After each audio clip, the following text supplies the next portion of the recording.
তারেক রহমানকে অপপ্রচারের টার্গেটে পরিণত করা হয়েছে অভিযোগ মির্জা ফখরুলের। নির্বাচন বাধাগ্রস্তকারীদের জনগণ প্রত্যাখ্যান করবে মন্তব্য আমির খসরুর। সংস্কার ছাড়া নির্বাচন হবে না, পিরোজপুরে বললেন নাহিদ ইসলাম। শাপলা প্রতীকের দাবিতে অনর এনসিপি।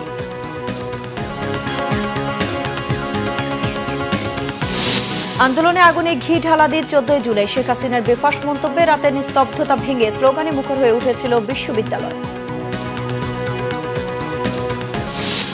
আইন শৃঙ্খলা নিয়ন্ত্রণে বিশেষ অভিযানের ঘোষণা স্বরাষ্ট্র উপদেষ্টা। নির্বাচন পর্যন্ত অভিযান চালিয়ে যাওয়ার আহ্বান নূরের।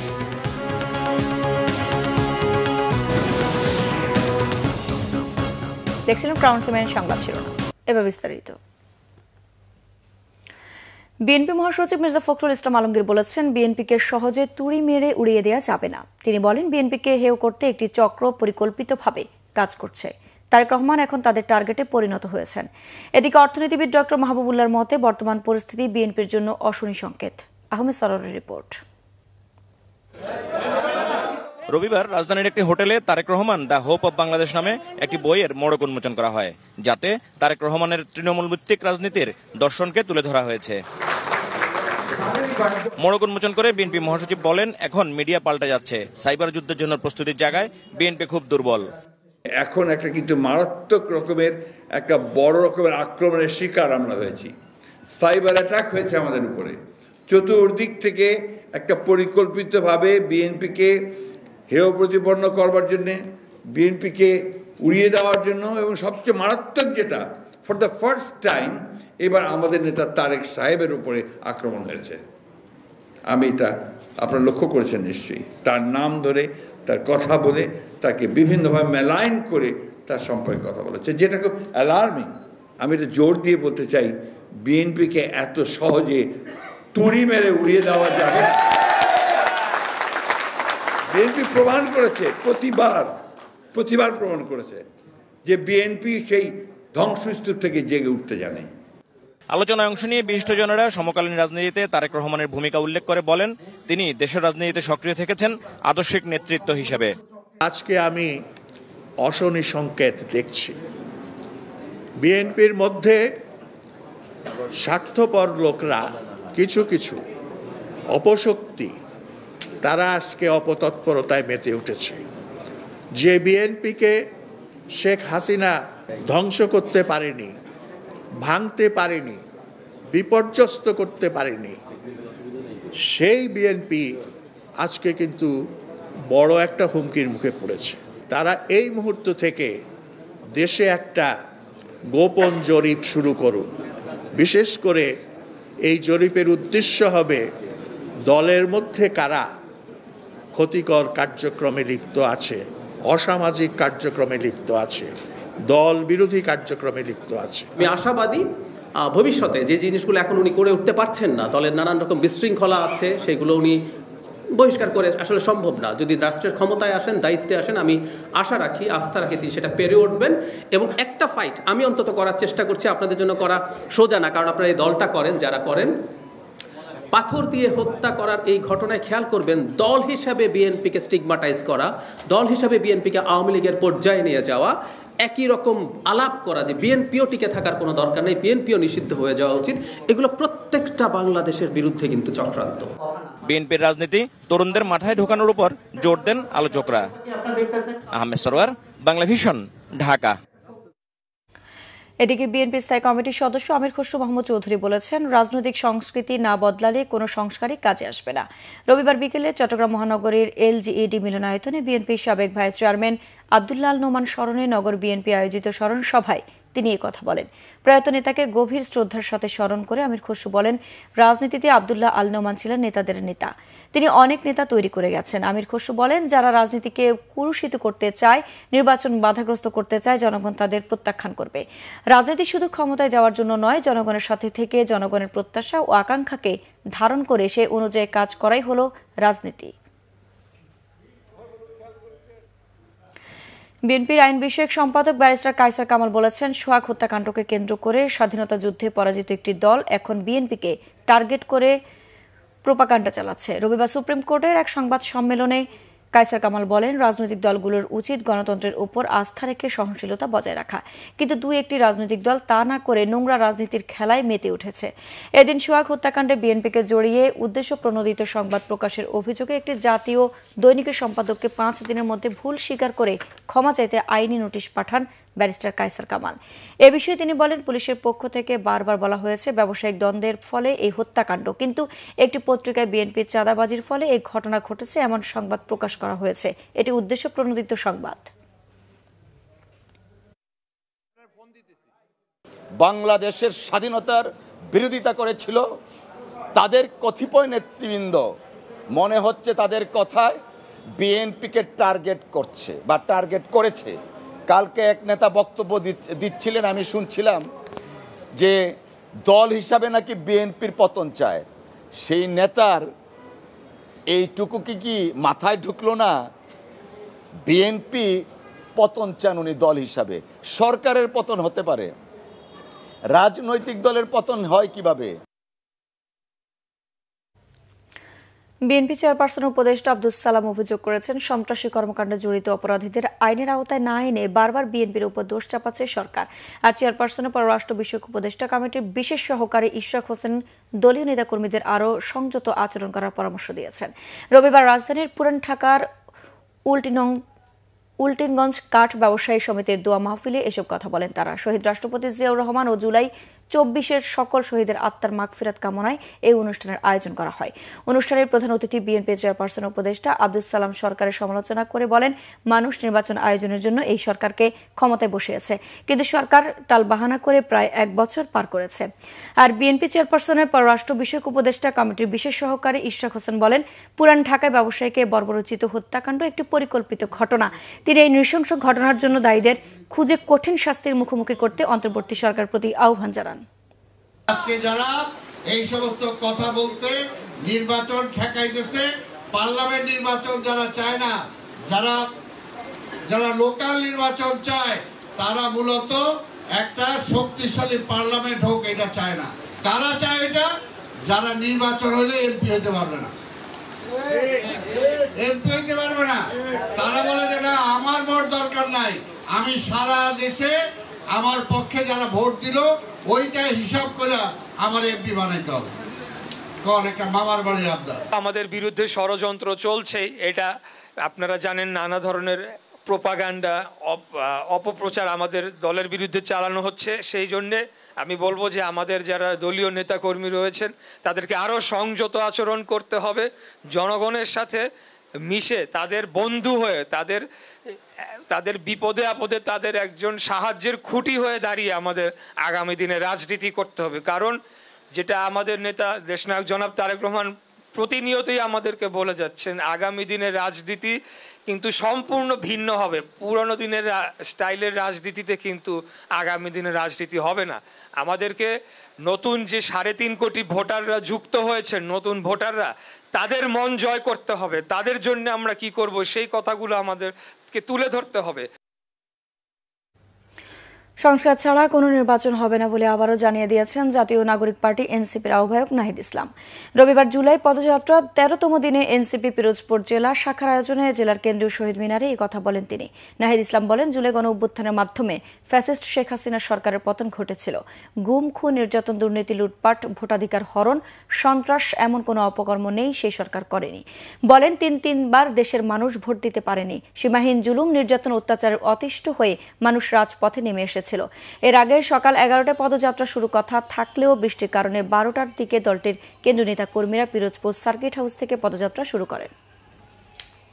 আমরা পুরনো ব্যবস্থায় ফিরে যেতে চাই না, আমরা দুর্নীতির ব্যবস্থায় ফিরে যেতে চাই না, আমরা মাফিয়া তন্ত্রের ব্যবস্থায় ফিরে যাই। আমাদের আন্দোলনের সময় আমাদের ছিল বৈষম্য, সমাজ ভাবে, সমাজ বৈষম্য, ধর্মসম্য, শ্রমিকের সাথে বৈষম্য, এই সকল বৈষম্য, গরিবের সাথে বৈষম্য, এই বৈষম্যগুলো দূর করতে হবে। ফলে এই যে গণ অভ্যুত্থানের পরে আমরা একটা সরকার পাইছি, সকলে মিলে আসুন এই সরকারকে সহযোগিতা করি এবং দেশটাকে নতুন করে গড়ে তুলি। কিন্তু আমাদের সেই আহ্বানে সবাই সাড়া দেয় নাই। কেউ কেউ শুধু ক্ষমতা চাইছে, শুধু দ্রুত নির্বাচন চাইছে, সংস্কার তাদের কাছে আর গুরুত্বপূর্ণ মনে হয় নাই। এদিকে শাপলা প্রতীকের বিকল্প কোনো প্রতীক নিয়ে ভাবছে না জাতীয় নাগরিক পার্টি এনসিপি, এমনটি জানিয়েছেন দলটির মুখ্য সমন্বয়ক নাসিরউদ্দিন পাটোয়ারি। রবিবার সকাল 11টায় সিএসির সাথে এনসিপির 5 সদস্যের প্রতিনিধি দল বৈঠকে বসে। উপস্থিত ছিলেন হাসনাত আবদুল্লাহ, সার্জিস আলমও। বৈঠক শেষে নাসিরউদ্দিন পাটোয়ারি বলেন, সংসদ নির্বাচনের আগে নির্বাচন কমিশন পুনর্গঠন করতে হবে। এনসিপি নেতারা বলেন, নিবন্ধন দলীয় প্রতীকের বিষয়ে ইসির সিদ্ধান্ত প্রবাসী ভোটারের বিষয়ে কমিশনের সঙ্গে আলোচনা করেন। নাসিরউদ্দিন পাটোয়ারি বলেন, তাদের শাপলার কোনো বিকল্প অপশন নেই। আইনগতভাবে শাপলা পেতে কোনো বাধা নেই বলে মনে করেন তিনি। তারপরও তা দেয়া না হলে রাজনৈতিকভাবে মোকাবেলা করা হবে। দলটির যুগ্ম সদস্য সচিব অ্যাডভোকেট জহিরুল ইসলাম বলেছেন, নিষিদ্ধ আওয়ামী লীগের নৌকা প্রতীক নির্বাচন কমিশনের তফসিল থেকে বাতিল করতে হবে। প্রধান বিচারপতি নিয়োগ প্রক্রিয়া নিয়ে দেশের রাজনৈতিক দলগুলোর মধ্যে দীর্ঘদিনের বিতর্ক অবসানে এক ধরনের ঐকমত্য হয়েছে। রবিবার জাতীয় ঐকমত্য কমিশনের সংলাপের দ্বিতীয় পর্বের 12 দিনের বৈঠক শেষে ঐকমত্য হয় বলে জানিয়েছেন কমিশনের সহসভাপতি অধ্যাপক ডক্টর আলী রিয়াজ। জানান, আলোচনায় দেরি হলে রাজনৈতিক দলগুলোর সাংগঠনিক ও নির্বাচনের নানা কাজেও দেরি হবে। এছাড়া প্রধান বিচারপতি নিয়োগ ব্যবস্থা, জরুরি অবস্থা জারি সংক্রান্ত ব্যবস্থা ও তত্ত্বাবধায়ক সরকার প্রতিষ্ঠার বিষয় নিয়ে বৈঠকে রাজনৈতিক দলগুলো তাদের ঐকমত্য প্রস্তাব ও মত দ্বিমতের বিষয়টি তুলে ধরে। 30 জুলাই এর মধ্যে প্রয়োজনে একদিন বাড়িয়ে রাষ্ট্রীয়ভাবে গুরুত্বপূর্ণ বিষয়গুলোতে ঐকমত্য সৃষ্টি করে জুলাই সনদ প্রণয়নের লক্ষ্যে সোমবার আবারও আলোচনায় বসবে জাতীয় ঐকমত্য কমিশন। জুলাই গণ অভ্যুত্থানের বর্ষপূর্তি উপলক্ষে পোস্টার ও পোস্ট কার্ড প্রকাশ করেছে তথ্য ও সম্প্রচার মন্ত্রণালয়। এ সময় তথ্য ও সম্প্রচার উপদেষ্টা মাহফুজ আলম বলেন, জুলাই গণ অভ্যুত্থানের post card, notes on July এসব শ্রেণী পেশার মানুষের মতামত দেওয়ার সুযোগ থাকবে।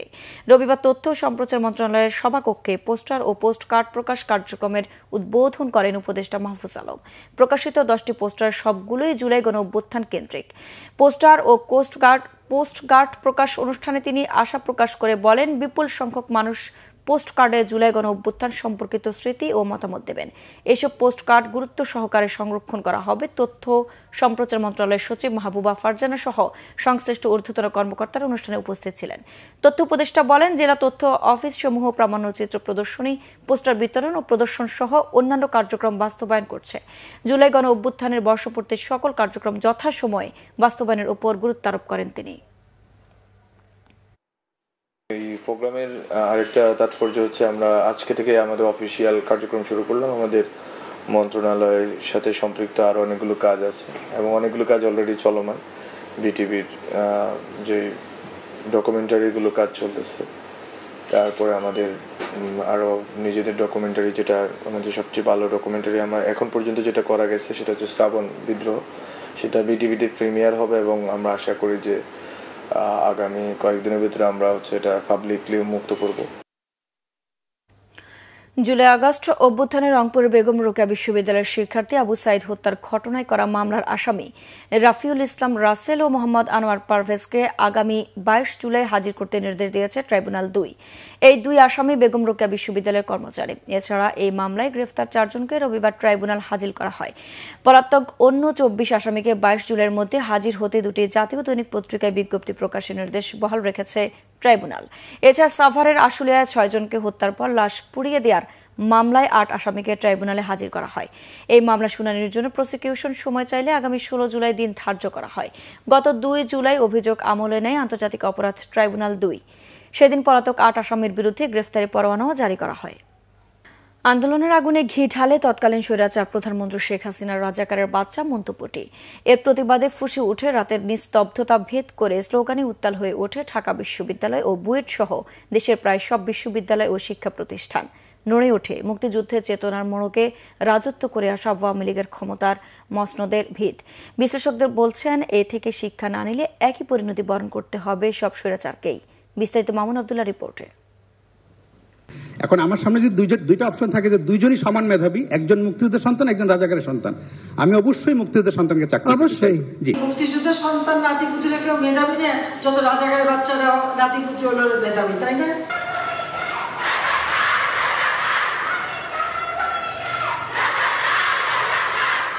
একটি প্রশ্ন আর এর জবাবে তুচ্ছ-তাচ্ছিল্য করা বক্তব্য। তৎকালীন প্রধানমন্ত্রী শেখ হাসিনার এই এক বক্তব্যেই বারুদের মতো জ্বলে উঠেছিল বৈষম্য বিরোধী ছাত্র আন্দোলন। দাবানল ছড়িয়ে পড়েছিল দীর্ঘ 16 বছরে চেতনার মোড়কে রাজ করে যাওয়া স্বৈরাচারের মসনদে। যে আগুন নেভানোর সক্ষমতা ছিল না হাসিনার কোনো অপশক্তিরই।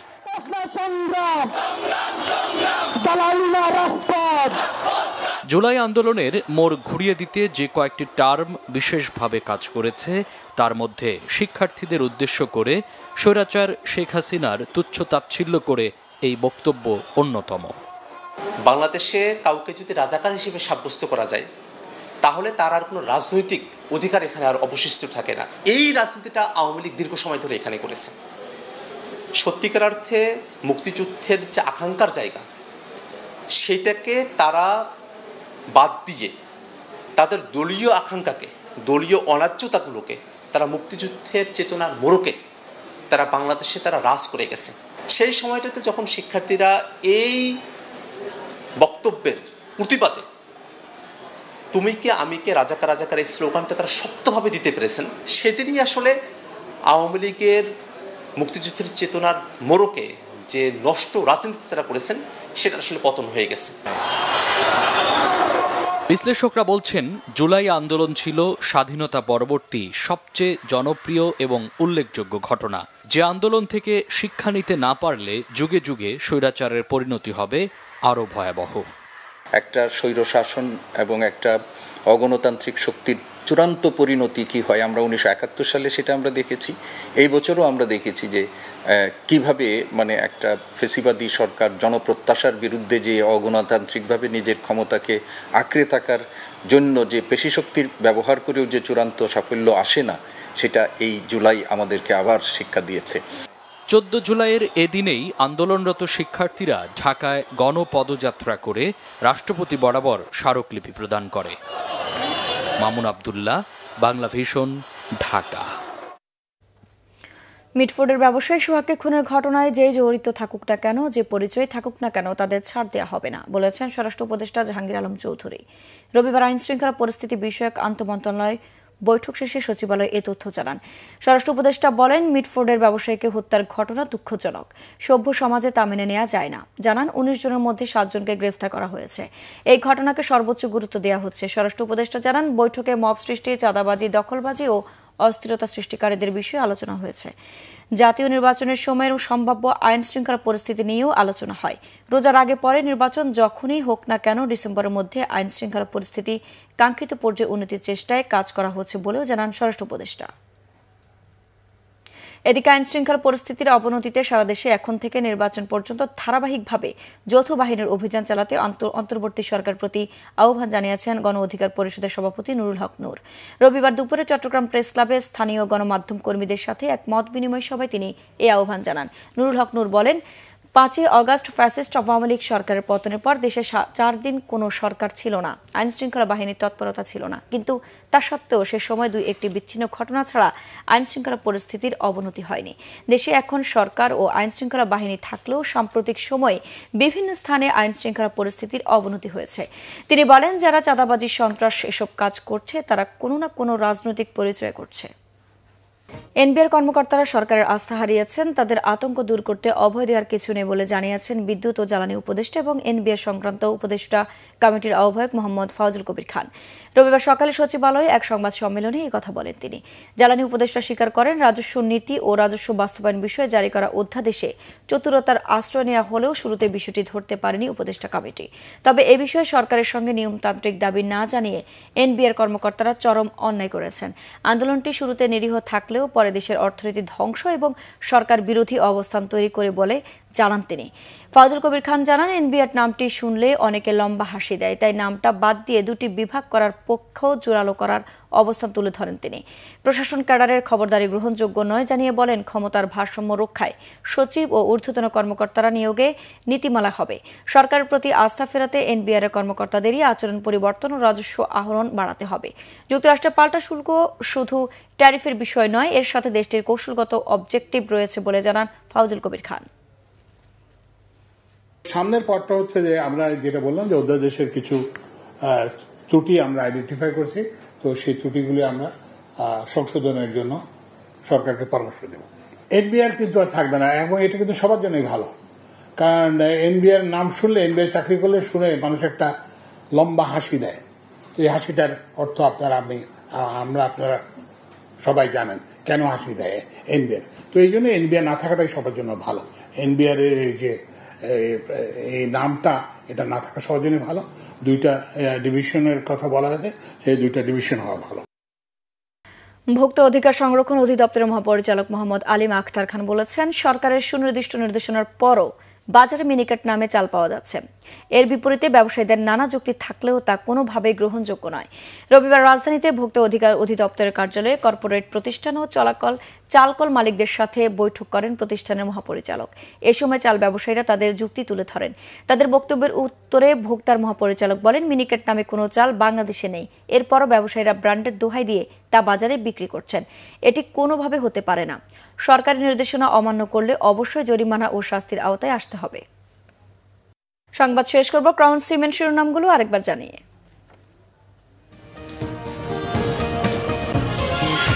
তারেক রহমানকে অপপ্রচারের টার্গেটে পরিণত করা হয়েছে অভিযোগ মির্জা ফখরুলের। নির্বাচন বাধাগ্রস্তকারীদের জনগণ প্রত্যাখ্যান করবে মন্তব্য আমির খুসরু। সংস্কার ছাড়া নির্বাচন হবে না পিরোজপুরে বলে নাহিদ ইসলাম। শাপলা প্রতীকের দাবিতে অনর এনসিপি।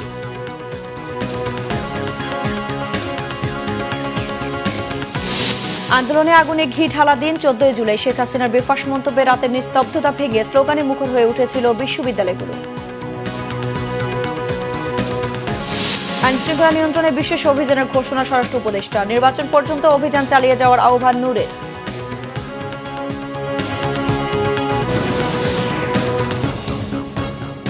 দর্শক ছিল এখনকার মতো, পরের সংবাদ সকাল 10টায়। এর আগে নেটে রয়েছে নিউজ টপ 10 দেখার আমন্ত্রণ রইল। ধন্যবাদ।